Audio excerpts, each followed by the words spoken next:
Pemirsa, dualisme kepengurusan di internal Golkar dan P3 membuat kedua partai ini terancam tidak bisa mengikuti pemilihan kepala daerah.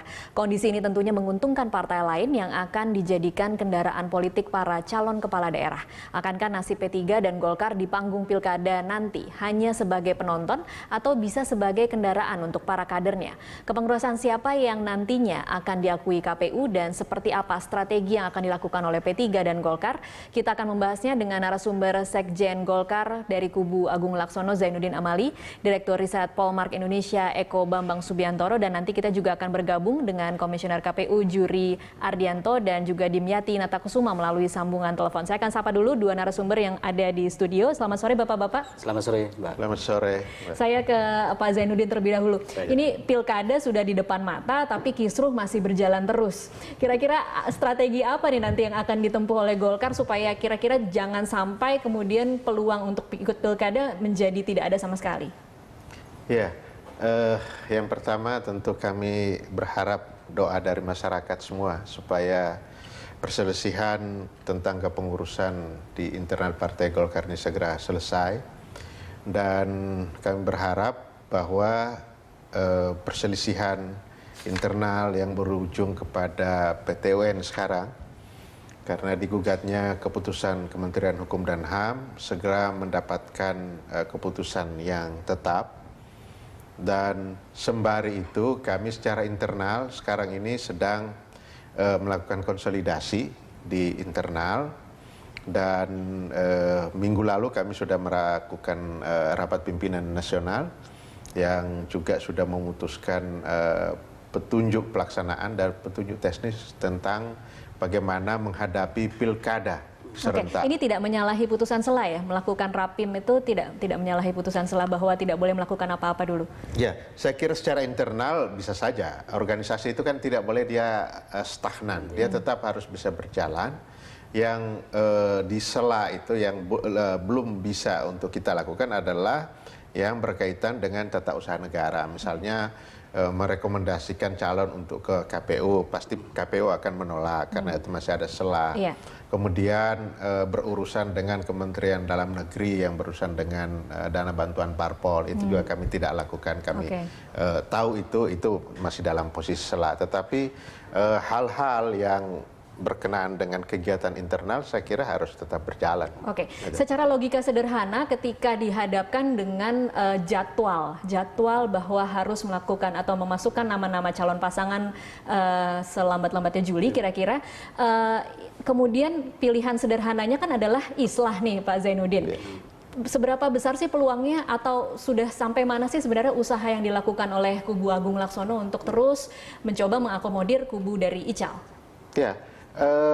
Itu bukan cuma usaha tetapi perintah dari Mahkamah Partai ya. Perintah Mahkamah Partai adalah memberikan tugas kepada Pak Agung Laksono yang waktu itu sudah dinyatakan munasnya sah untuk mengakomodir secara selektif melalui PDLT, prestasi dedikasi loyalitas, dan tidak tercela, yang diperintahkan untuk semua kader-kader yang dari hasil Munas Bali itu diakomodir secara selektif, dan itu sudah dilakukan. Pak Agung sudah melakukan itu dan kami sudah mendaftarkan kepengurusan yang disahkan oleh Kementerian Hukum dan HAM setelah mengakomodir itu. Kalau upaya duduk bersamanya terakhir kali, apa sih jawaban terakhir mereka? Waktu itu perundingan sudah pernah kita lakukan di awal-awal sebelum Mahkamah Partai ya. Tapi sesudah Mahkamah Partai tidak pernah ada lagi ya Pak? Tidak pernah, karena di pasal 32 ayat 5 itu menyatakan bahwa keputusan Mahkamah Partai khusus untuk menyangkut perselisihan tentang kepengurusan itu adalah final dan mengikat secara internal. Jadi itu menjadi pegangan kami dan itu juga yang dijadikan dasar oleh Menteri Hukum dan HAM mengeluarkan surat keputusan kepada kepengurusan yang dibawa pimpinan Pak Agung Laksono. Nah, jadi sebenarnya sih kalau mau ya, karena ini juga keputusan Mahkamah Partai itu hanya memberi tenggang waktu 1 tahun kepada kepengurusan Pak Agung Laksono untuk konsolidasi, tidak 5 tahun penuh sebagaimana anggaran dasar, anggaran rumah tangga. Ya kita sabar saja, kita terima itu, kemudian masuk kepada 2016, di dalam Munas yang akan datang, ayo kita bermunas ria lagi. Jadi gitu meskipun loh, 1 tahun lagi. ya, jadi meskipun 1 tahun, tapi sepertinya berkerasnya memang hanya untuk posisi ketua umum ya Pak Zainuddin.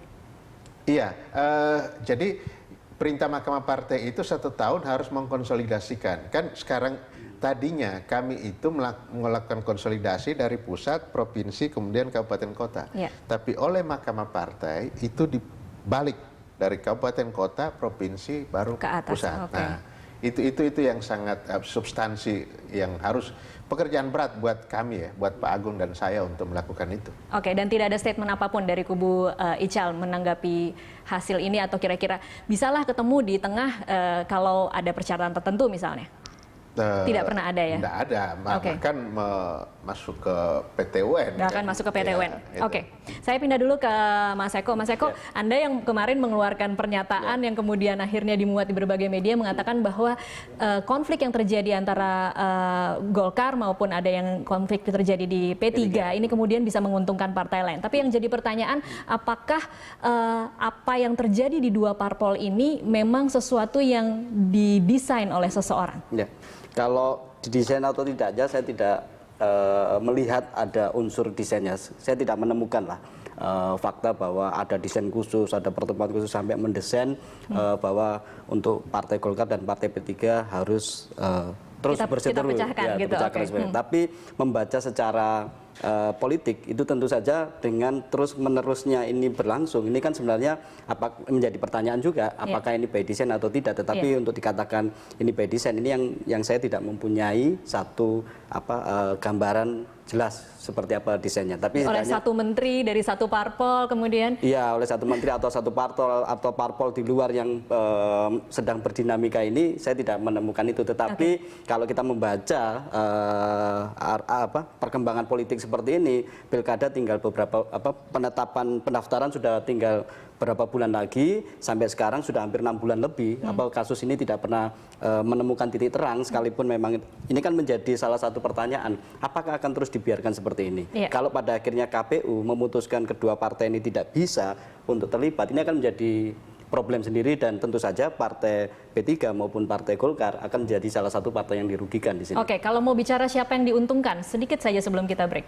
Tentu saja partai-partai yang di luar partai yang berkonflik ini, katakanlah di kedua partai ini, dan tentu saja peluang ini ada di partai-partai yang saya tidak mengatakan siapa, tapi di luar kedua partai yang berkonflik ini tentu saja. Sekalipun partai itu bukan partai yang dominan, partai besar, partai nomor 1 dan sebagainya, tapi setidaknya mengurangi musuh politik di kontestasi yang nantinya itu di pilkada itu. Oke, baik. Kita harus hentikan dulu, nanti kita lanjutkan di segmen selanjutnya. Pemirsa tetaplah bersama kami.